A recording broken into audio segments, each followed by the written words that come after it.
Last weekend, which had been very cold and very rainy, was the perfect time to pay a visit to the old bookshop in my town.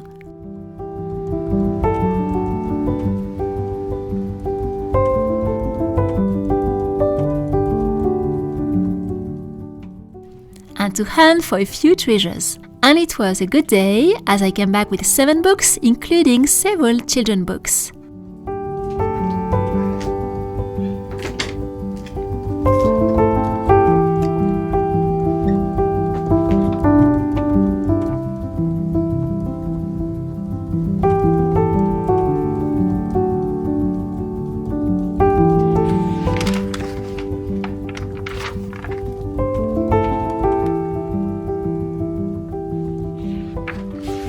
So at the old bookshop, I found a book I wanted to read for a long time. I happened to find another one from the same author in another sort of charity shop, and this is Hector Malot. So Hector Malot is one of the most classical writers for children in the late 19th century in France.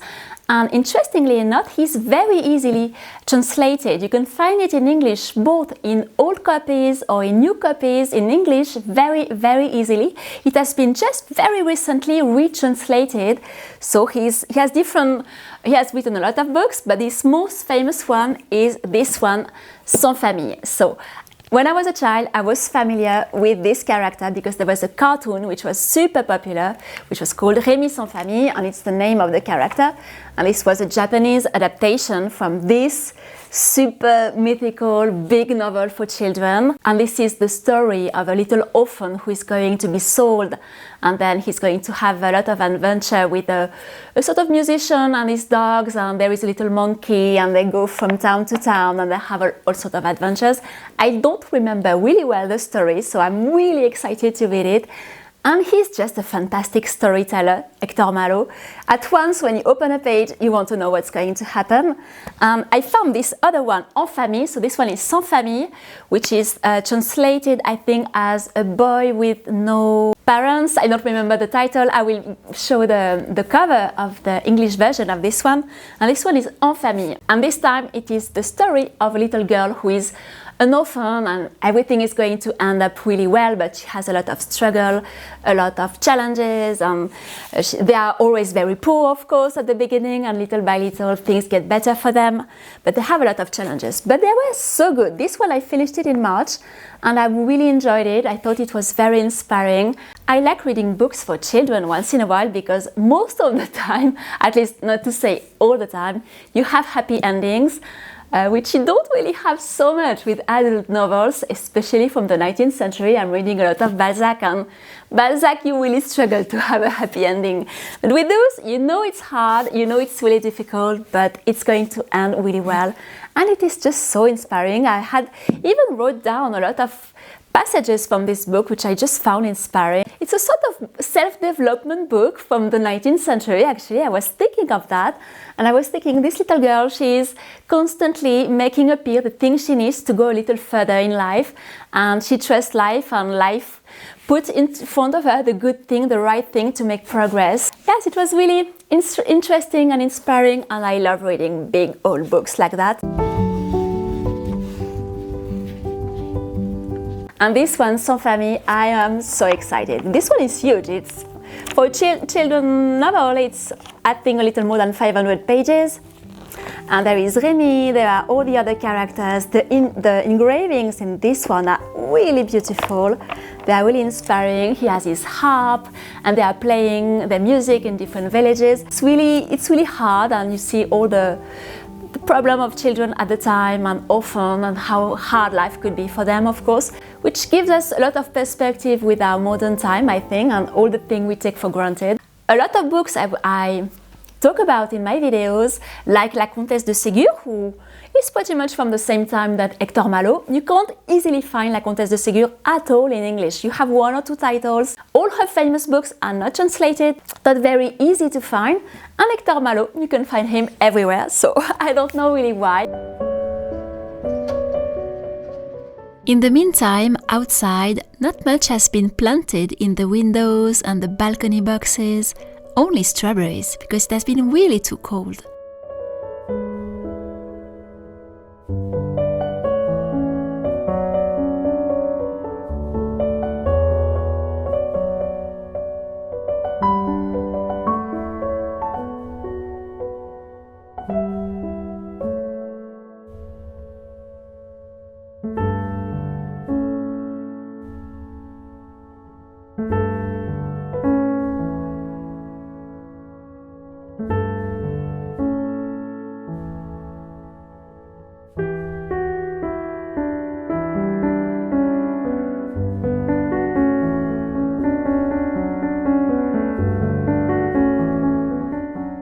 and I replanted a small boxwood I had last year, I think, which is really small, but he is growing. He has a lot of new leaves.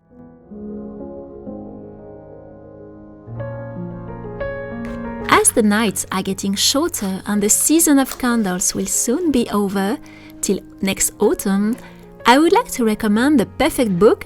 I picked it up in the old bookshop, and this is the perfect book for introverts and candle dreamers. This little gem was first published in 1961 by the philosopher Gaston Bachelard. I already mentioned him many times in previous videos because I adore his work, I adore his writing, and this one is a must read for anyone who likes to dream, contemplating the flame of a candle. It is beautifully written. Bachelard, of course, in the book talks about real candles. He would be horrified by fake candles. He didn't even like electrical lamps. In his book, when he talks about lamps, he only refers to oil lamps, of course. And the titles of chapters are beautiful. There is Le passé des chandelles, the past of candles, La solitude du rêveur de chandelle, the solitude of the candle dreamers. So if you like the magic of candles at night or in winter, you will love this little book, which is absolutely magical and beautiful. And here are a few beautiful thoughts that I really like and I would like to share them with you. Voulez-vous être calme?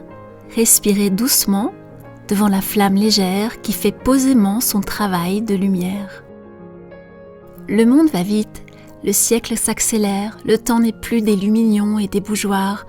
À des choses désuètes ne s'attachent plus que des rêves périmés. À ces objections, la réponse est facile. Les rêves et les rêveries ne se modernisent pas aussi vite que nos actions. La lampe et le chandelier, couple indispensable dans une demeure des anciens temps, dans une demeure où nous revenons toujours pour rêver et pour nous souvenir.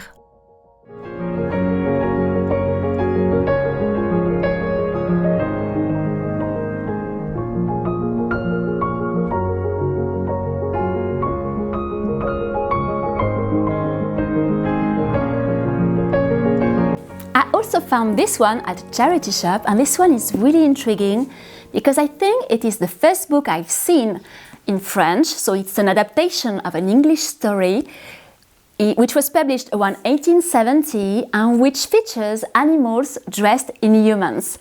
And it is not a fairy tale, that's the big difference. Of course, you have animals in Madame d'Aulnoy's fairy tales, in 17th century fairy tales and 18th century fairy tales in France, but not in a novel for children. This one is the first, absolutely first I see. And I'm going to investigate to see if there were others. I didn't see anything like that before. And I don't know what is the English original book, because here they don't say what it is. It seemed the title could have been The Adventures of a Rat. I tried to find online something which could sound like that. I didn't find anything. I didn't do very long research, but I don't know what was the original book, the original author of this one. But this is the story of a family of rats and two orphans, orphans again, but very intriguing.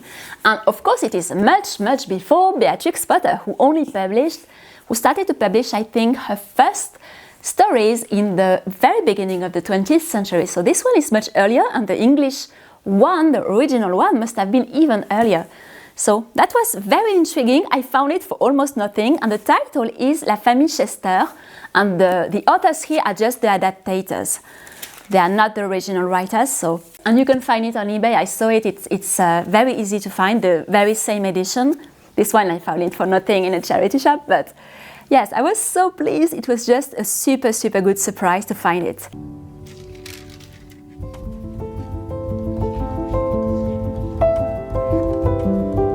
Since I visited the bookshop, I almost finished Sans Famille, so since I filmed the beginning of this video, and I would highly recommend it. Let me know first if you were familiar with Hector Malot, if you have heard of these books, which seems to have been quite well translated abroad and internationally. There were many adaptations, films, series. Well, I knew the cartoon, of course, when I was a child, but I would say go to the book, the original text. It's really nicely written, and the story is really well crafted. You won't to know what's going to happen. You become friends with Remy and his friends.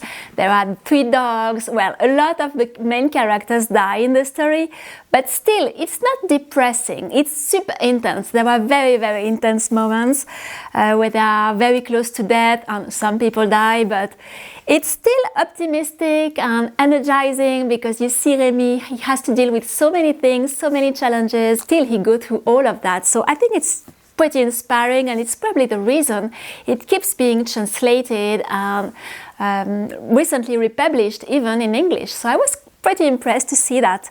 But I love it, and now I have to really slow down. I have 150 pages left, and I'm really, really sad that I've arrived at the end. You see a bit France at the time, the late 19th century. There are, at the moment, he works in a coal mine, and there are all the accidents you can think of in coal mines. So you really see a really nice and clear picture of the France of the late 19th century. There are chapters which are very close to Charles Dickens, Oliver Twist. They are a bit reminders of that, and of Victor Hugo too.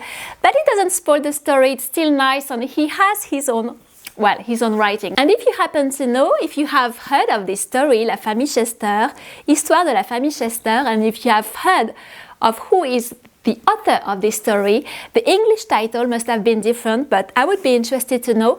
And also, in case you know, what is the first novel in the 19th century, because this is when literature for children really started, what is the first story, the first novel, not fable, not fairy tale, featuring animals dressed in humans? I also want to wish you a very happy Easter weekend. I'm not sure I will have a video ready before Easter. I have another one coming, but it might be after Easter. So I hope you will have a very sunny and pleasant weekend. Here the weather has been very cold, very freezing, with a very freezing wind. Well, I'm very late with all my plantations, but hopefully this weekend is going to get much better, which is very nice. So hopefully you will also have a really nice, pleasant weather for Easter. Thank you very much for joining me today. Don't forget to subscribe if you don't want to miss all the nice videos coming, and I have many coming, showing all the sort of things I have in progress. You will see a lot of things are coming. For now, I will leave you here, and I wish you a happy Easter weekend.